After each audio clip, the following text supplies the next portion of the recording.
As you can probably see, we are not joined on stage by Jeremy Farrer of the Wellcome Foundation, who unfortunately has been very ill all night and apologises profusely for not being with us. But we have, at the last minute, by popular request, a replacement in the form of Helen Bevan, who many of you will know, who had the most popular voted question in the last session, and therefore by the people power of all of you has been elevated onto the stage. What we're going to talk about now, and Jennifer Dixon of the Health Foundation is going to kick us off in a moment, is trying to get a bit further in terms of the practicalities, the craft of how do you change whole systems? How do you take the good ideas, which are perhaps still relatively small scale around things like peer-to-peer support, and make them genuinely mainstream and large scale? And the survey which Halima Khan mentioned this morning, which I hope you will all look at, which is a survey both of GPs and of the public, in some ways shows a remarkable scale of change in terms of people collecting data about themselves, but it also in other respects shows how many of those tools and use of peer-to-peer support remains relatively marginal. And I hope we'll have time also to bring all of you into the conversation. There's a lot of experience and expertise in the practicalities of whole systems change in this room. But Jennifer, kick us off. So thanks very much, Geoff. So this is about complex innovations, and it's also about scaling. So what do we mean by complex innovations? I think what we mean is multifaceted things that aren't just a pill. They require lots of stuff to get them innovating or to get them to be effective. That's what I think we mean by complexity. So examples might be self-management and integrated care, for example. It might be peer-to-peer support. What do we mean by scale? Do we really mean scale, or do we mean spread? And sorry to get all pedantic here. So I don't know what the answer is, but for me, scale is about making something that works a bit bigger. And spread is actually taking your thing that works and diffusing it out to different sort of centres, if you like, or groups or people to do the same thing. And probably those things are important when you consider the factors that are going to make them bigger or spreadable. Okay, I think, so my world up until now has been looking at the health service, very much so, not really dealing with communities, but dealing with the health sector. And I've evaluated, like with others, many different types of innovations, complex service-based innovations of the 5-year forward view variety in integrated care, for example. And I think the first question on everyone's mind before you even get to scaling is, does it work?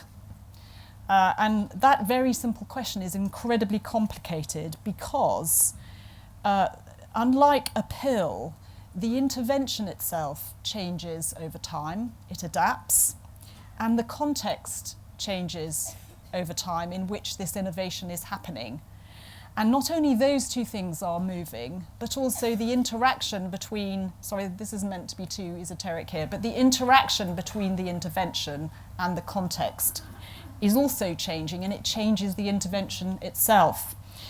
So we have very old style, early 20th century methods of scientific inquiry, such as RCTs, to understand whether these complex adaptive innovation things work or not. And quite frankly, as many people know and have written about, they aren't quite ready for the 21st century.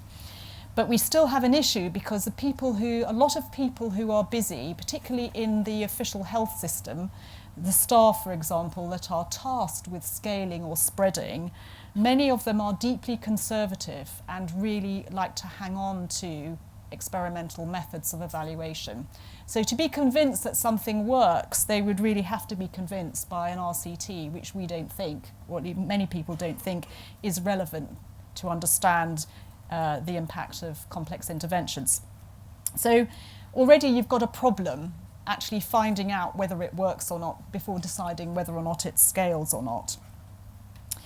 So if, just say you have a situation where you do find something works and enough people can be convinced by it, then you have to consider what are the conditions under which scale or spread can occur. Now, those conditions are going to depend on a number of factors, including what is the intervention we're talking about?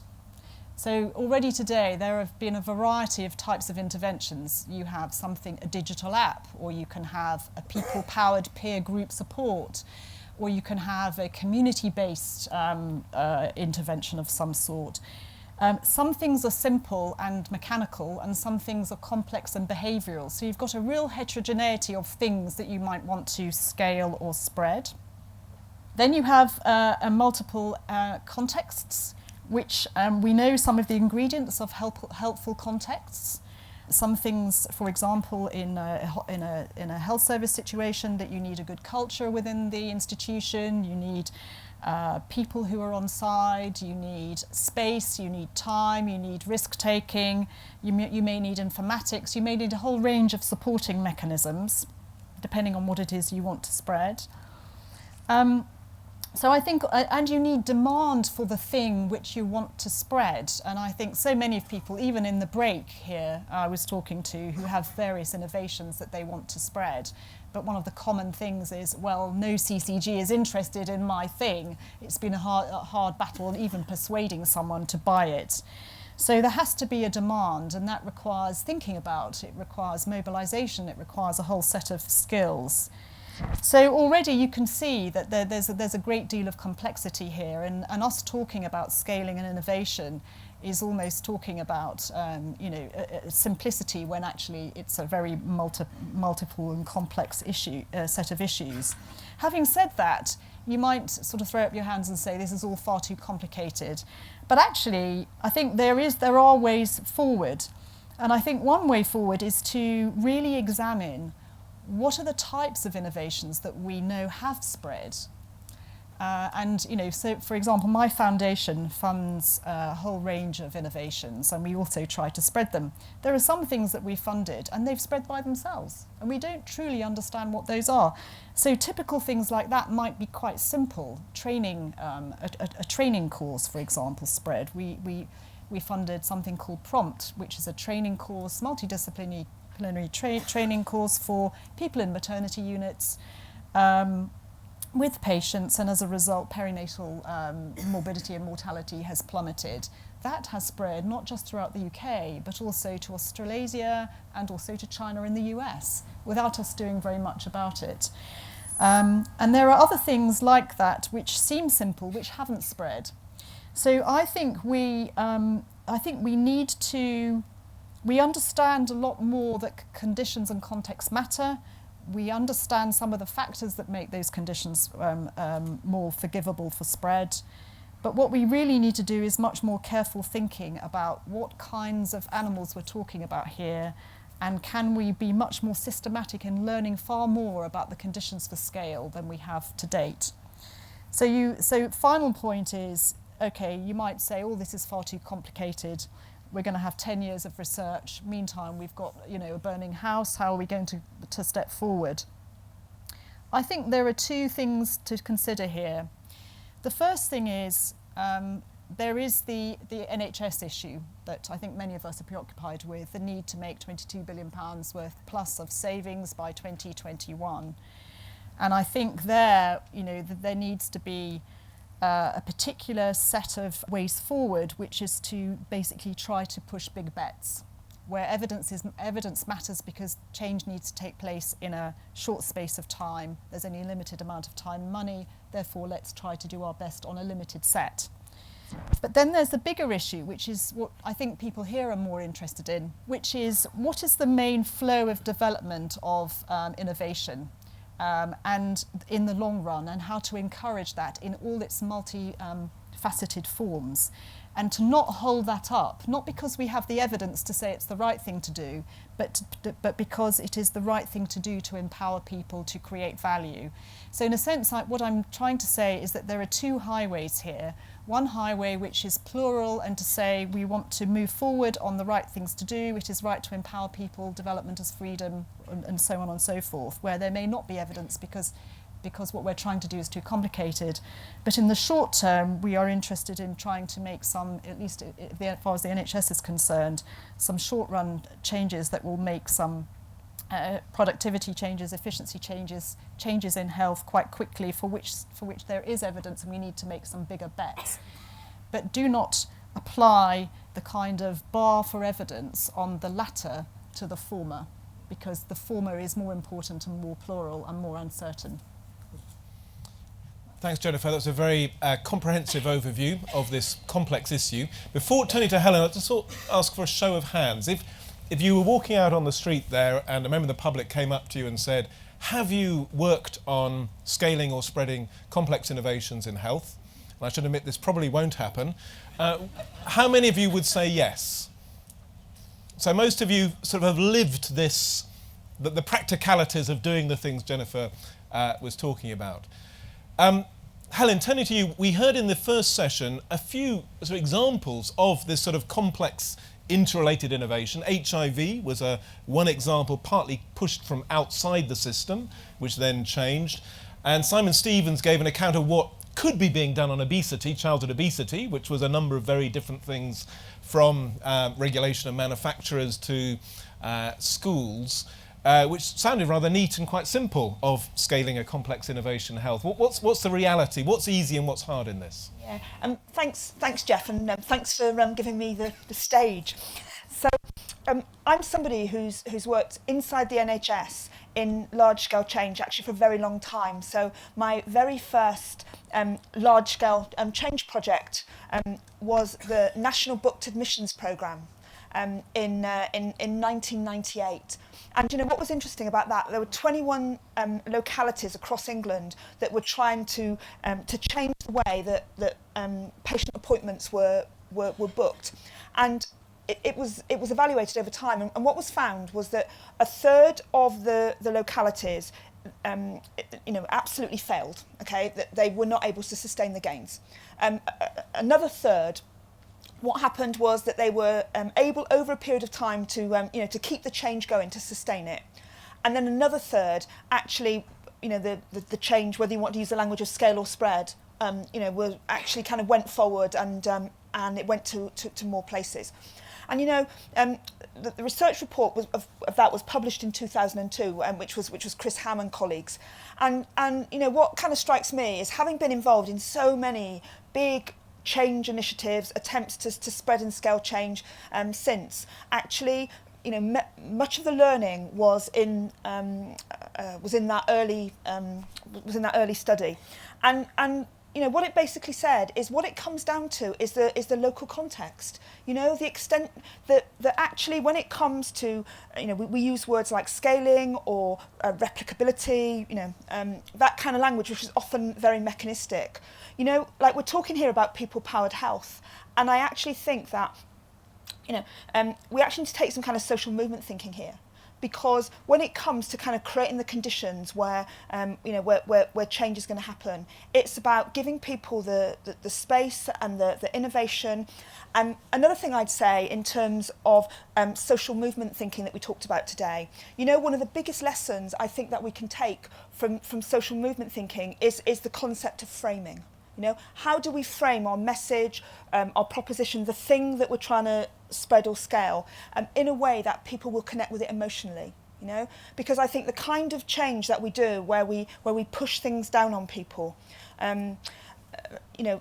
very often we might get some short-term change, but it's very hard to sustain.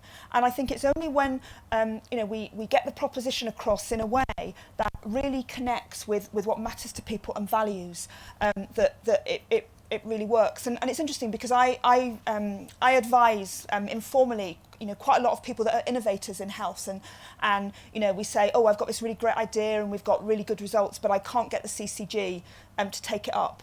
And very often it's that framing issue. How are we framing what we're doing in a way that's really compelling and that really fits with with the values of that person? And I mean, I would completely agree with what Jennifer's saying, in the sense that, I've been involved in so many change initiatives. I was one of the original waiting list busters in 1999, and I've worked in many change initiatives across health and care since. And very often we evaluate what happens on a local level, and whether the pilot or the pioneer works. But what we don't evaluate and we don't build the knowledge on is is around actually spreading and scaling that. And I think there's a big knowledge gap there, but plenty to learn. Can I ask you both to comment on I think the issue probably almost everyone in this room comes across, which is how you get the right balance of the top down and the bottom up, if you like. And that's partly a power question. Yeah. You've both been at the centre of health systems, and almost any complex change, there will probably be some element which is a bit top down and has new tariffs or regulations or a drive from a chief executive, and some element which is much more grassroots driven. And on their own, neither of those works very well, but there's a kind of chemistry of when they do work well together which helps things. So, HIV was a good example of that. And the second is the question of knowledge. So again, there's lots of very, very knowledgeable people in this room. Many of you probably studied for decades and therefore know a lot, and you must therefore all the time come across people who think something about their own health which you know to be untrue. And therefore how you calibrate that conversation is an issue all the time, as it is indeed in the practicalities of management. So, it could be a patient's group, it could be a GP, will come up with something they think should be done, which may be at odds with evidence or at odds with the knowledge of the system. So could you just give us a feel of how each of you sort of navigate that often tension, but sometimes a creative tension between, as it were, the top down and the bottom up, both in terms of power and knowledge? Is that clear? Sort of. Yes, I think so. I don't know the answer. I mean, even the most top-down kind of directive has an element of bottom-up activity too.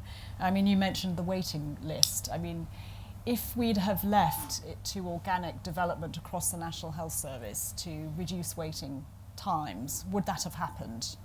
Answer, no. I just don't believe it would, because we'd never solved it before.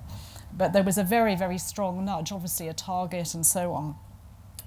So I think probably some of this, what is the right approach on top-down, bottom-up, I think depends on the acuteness of the problem and the time that's needed to solve it. And I think we're obviously the pips are squeaking at the moment across the National Health Service, so I expect there to be quite a lot of national sort of strong nudges, I would say.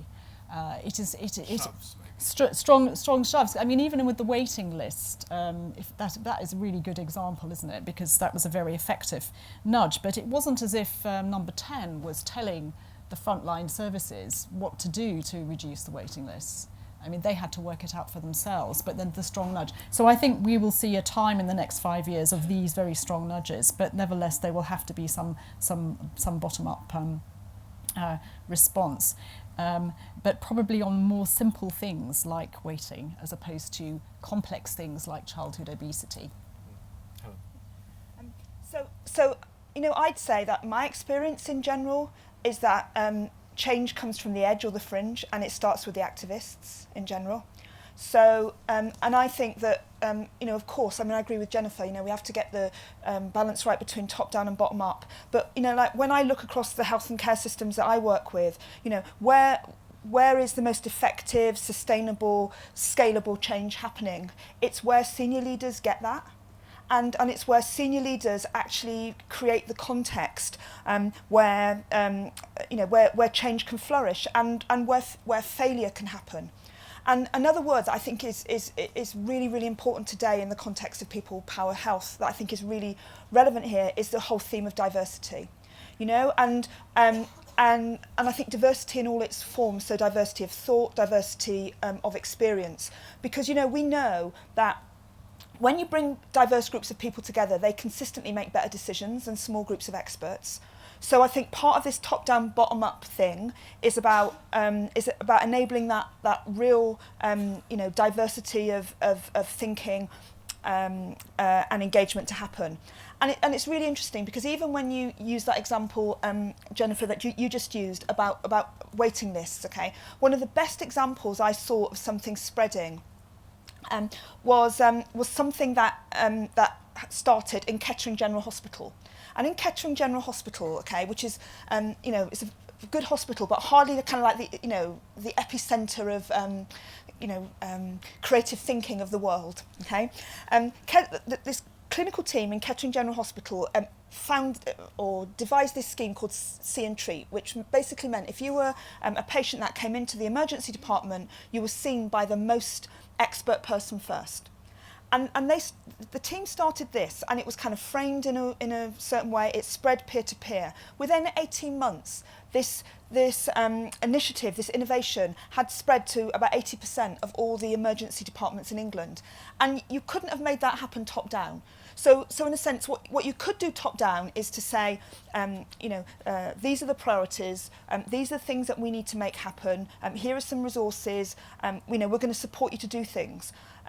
But then, in a sense, it's where the really good ideas and the innovations come from. They don't come top down and get pushed typically. They happen somewhere in the fringe, and then they spread. In my experience, I'd like to open up for some comments and questions on what you think the answer to this question is, since most of you have lived it, and what are really good examples which can be drawn on for what kind of lies behind this session, which is for the various sort of people-powered models, which many of you are involved in, what would it take to make those absolutely mainstream, absolutely common sense, not relatively marginal for 5% or so of the population?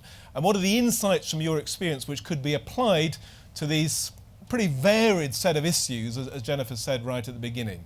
So the more specific and concrete, the better. We've got one over there, one here, and keep your comments pithy and constructive. My name is Simon Lovegrove. Excuse me. My company is M Health, nothing to do with the M Health of this afternoon. M is, in my case, is for management. We work in emerging and developing countries, and we are finding, because there is a lack of social services in these countries, we have been working on integrated care for 10 years plus. And we are now working on New City in the Philippines, where we are looking at creating healthy living as one of the main structures of that. What I'm trying to say is that Simon Stevens, in an article last year, wrote about the fact we should learn from other countries. People like us, I feel like a gifted amateur when I'm amongst all of you, because you all know so much about so many things. But we're putting these projects together with all the thoughts that you need, that you are talking about, and what we need is help from that situation. Is there an interest in actually looking at what happens in other countries? And there's obviously a lot of new towns being built in England, at least, because the population is going up, which is a great opportunity to design in from the start a completely different health system. Where do you think the best example in the world of that is? Who do you want to learn from? I don't think it's in Europe, and I don't think it's in Europe. I certainly don't think it's in America. I think many of the good ideas are coming out of countries like China. I think many of these ideas, because needs must when the devil drives in these countries, and therefore they're having to find solutions, and the family is the mainstay of those things. Okay, and if you could pass the mic forward. Nigel Crisp, who used to run the NHS, wrote a book on innovations from China, India and Africa, which we should be drawing from, which I would recommend if you haven't read it. Yeah. Hi, I'm Alex Smith from North London Cares and South London Cares. I've got an observation and then a question, I suppose. My observation is that in this book about innovation for the ageing population, in spite of all the excitement and the investment that went into them, 3 out of 3 of the UK-based innovations, even just 3 years later, no longer exist. So that's my observation, and my question is, what can commissioners and funders do to ensure that really good local organisations or ideas are not pump-primed to the extent that they're no longer sustainable? And not what? Pump-primed, over-invested. Over-invested, okay. Because I was going to turn your question into one for both Jennifer and Helen, which was, so you're looking at the innovations in daily life kind of out there in London, let's say things like Uber, which is constantly being argued about. How many people in this room use Uber? Uber has not made a penny yet. Uber has lost billions, and it's only there because it had investors who were able to get through a very, very long period of losses. And I don't know if your examples are ones which might after 10 years have been great successes, but cost too much, which would be the opposite point from over pump primed. But anyway, there was a question here at the front. Margaret Dangoor. I'm on the co-production group for the Coalition for Collaborative Care. I'm also a carer and active in the dementia environment. Something's lacking from the conversation today, in my view, and that is the role of carers.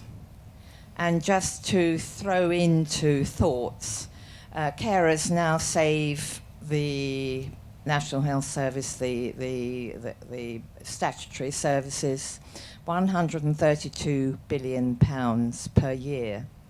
And I think if we don't have this conversation and understand that actually the healthcare interventions in many people's long-term condition journey is very, very small. My husband's had dementia for 10 years, say. My mother had it for 16. They hardly went near the health service during their journey. And I think if we don't recognise this fact and look at technology and the connections in the health service, and I would say coordinate your care, coordinate patients' care through the journey, include their carers and, as has been said behind, the local services. We're somehow missing a point, because I just haven't heard it within the conversation today, that we are living in this massive environment of care. Well, maybe we might start with that point and get some responses from you, because I think one of the starting points for this whole people-powered health programme was recognising that the vast majority of care happened in the home or in the workplace, not in the formal NHS institutions.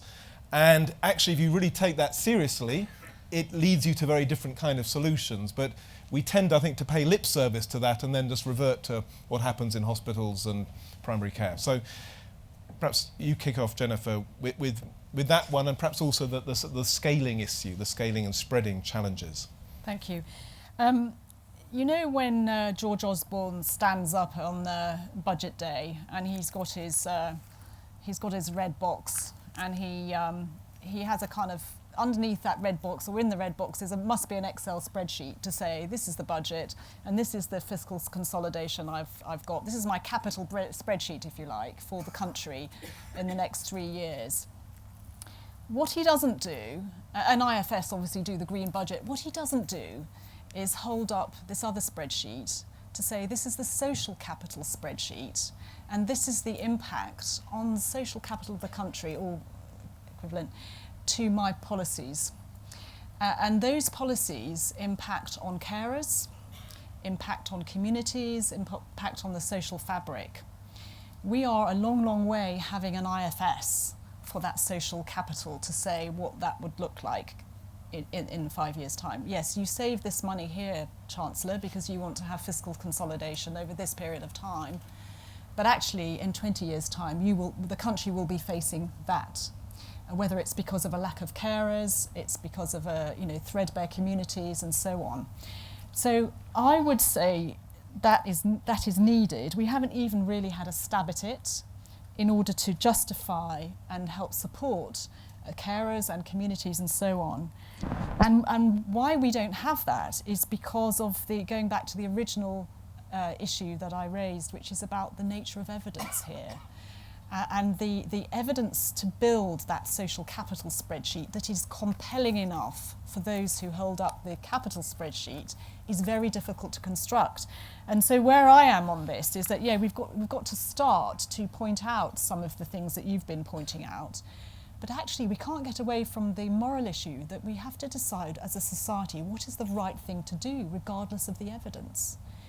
Is it right to empower communities? Is it right to support a lot of older people in their homes who suffer in silent misery? Is it right to support the children of drug-addicted parents? Of course it is. So how could we be more? How could we have more armoury and more cogent arguments to support those kinds of things in the face of numbers and the here and now and the budget?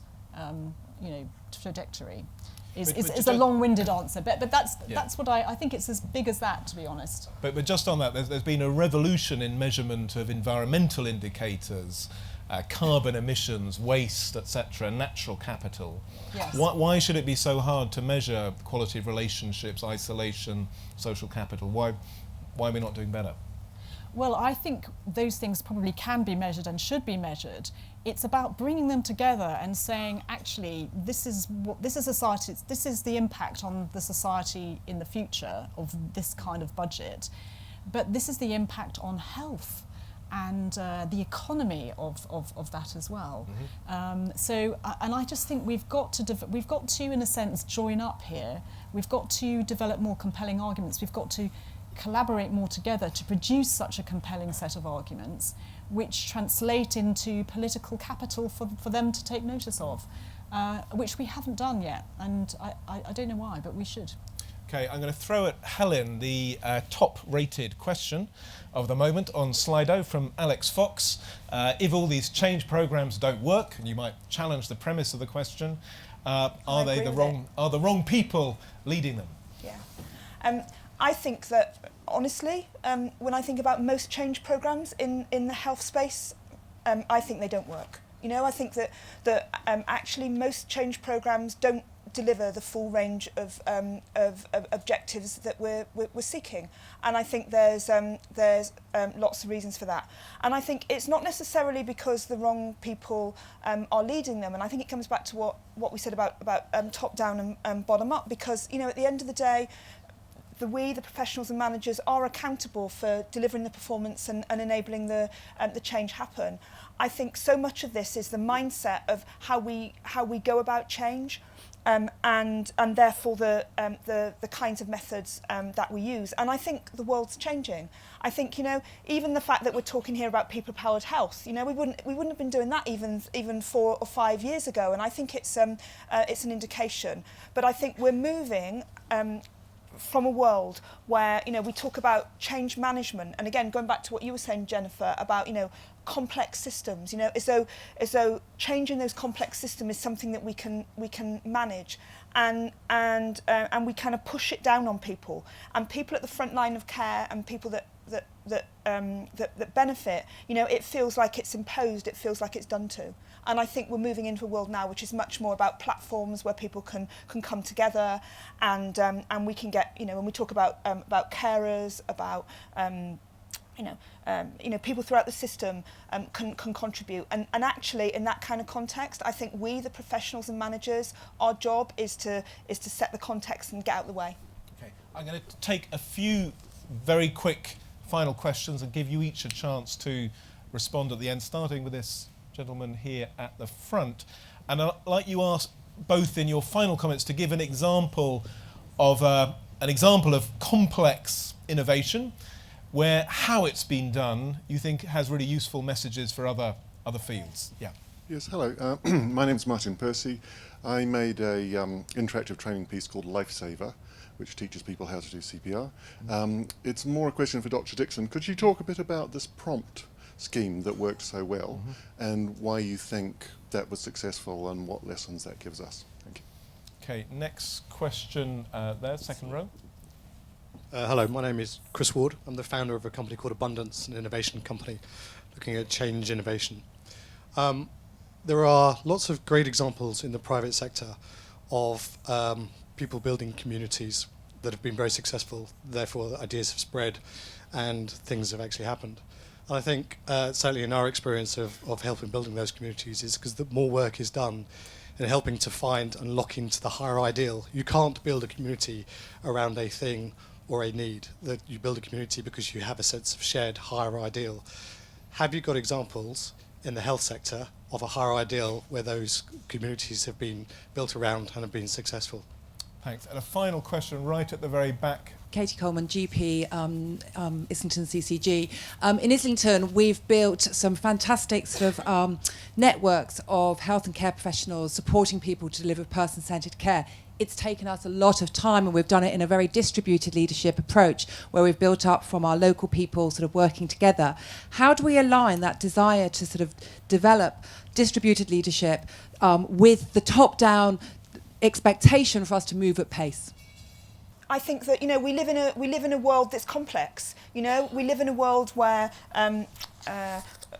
we understand that if we're going to make, if we're going to build community, if we're going to build leadership, then it's all based on relationships, and it's based on trust, and it's based on higher purpose, and it takes time. And many of us are positional leaders where we're under massive pressure to make things happen. So I think that so much of this kind of goes back to the why. And I think we focus so much on like the what and the how, and we need to get on with it, and we need to make certain things happen. But I see so many great examples actually across this country where teams and leaders are actually able to do both. And it's understanding where we need to move quickly and make things happen, and where we need to build community and build distributed leadership. And again, I think at the heart of this comes back to a social movement theme, which is the issue of narrative. If we can actually, because it seems to me the leaders that are able to do this compared to the leaders that don't do it so well, in my experience, are the leaders that can build a really strong narrative that explains the why. And at the risk of focusing on how rather than why, Yes. could you give one example of a how, Yeah. which you think has relevance to other fields in health? Yeah, so I've worked on lots of change programs. One of the ones that I feel really proud of was working with the Dementia Action Alliance on a nationwide call to action around reducing prescribing of antipsychotic drugs to people with dementia. And the reason, and it was part of, it was a contribution towards a 51% reduction in antipsychotic subscribing to people living with dementia across England. And the reason why was because it was set up like a social movement. It was set up in a way that we had a distributed leadership team that was made up of all kinds of people and groups and communities that could contribute. So the care home sector, Royal Colleges, organisations that advocated and supported people with dementia, carers. And what we did was that we identified all of the different groups and the actions that they could potentially take, and then we supported people in those different communities and sectors to self-organise and take their own actions. And it was about lots of people doing different things across the whole country that made a difference. And I think there's some great learning there. Great, thanks, Helen. Jennifer. The specific question on Prompt, why did that spread? So Prompt is a training course for teams, maternity teams, multidisciplinary training. It's a simple innovation. It's a course in a box, if you like. There's multiple things in there. There was evidence to show that it had impact that was compelling to the people who would be trained. That's a reduction of perinatal morbidity. And also it was led by a charismatic leader. So those are the factors we know about. We don't know enough about spread, but those three things have helped it to be translated across, as I said, to China and the UK. It is simple, it isn't complex. The more complex the innovation, the more context is more likely to be prevalent and acting, which is why I think some of the international examples of frugal innovations that were mentioned earlier I think are of interest but haven't spread here because it is not possible to cut and paste in a different context where culture and other things can just make all the difference between spread. So it's very important to learn but actually be humble as to the extent to which it can be spread. And then just the last quick thing about the questions about innovations. Our organisation has probably given about 150 million to the NHS over the last 10, 12 years. We've given money to clinical teams to make changes. And what we find is those clinical teams do make changes in their own teams. But sooner or later, after a couple of years, they realise that to make bigger change, they need to tackle bigger issues across, say, a hospital that's beyond their clinical team. Informatics, leadership style, rostering, some equipment or facilities, and they are not empowered. They can't negotiate those changes. So they hit this brick wall and their energy fizzles out and it stops. So they can't even spread inside the hospital. So there's an issue there about that's where context matters. You need a forgiving leadership, you need a fertile soil, and then perhaps some of those smaller things that are happening all over the health system can actually be boosted upwards. Sadly, we need to move on, but thanks to Jennifer and Helen for a very rich set of ideas, which I think I'm sure reverberate through the rest of the day. We've tried to use the formula in Nesta about what works. It's not just what works, but also what works where. Some things work one place, not another. When, they may work in one period, not in another. Why, for who, by who, and so on. And that's, in a way, sort of trying to interrogate what context means. Because some things, in fact, can spread to most surprising places, and that's why we can maybe import health ideas from East Africa now, but others actually are so dependent on the interplay of factors that you can't just cut and paste.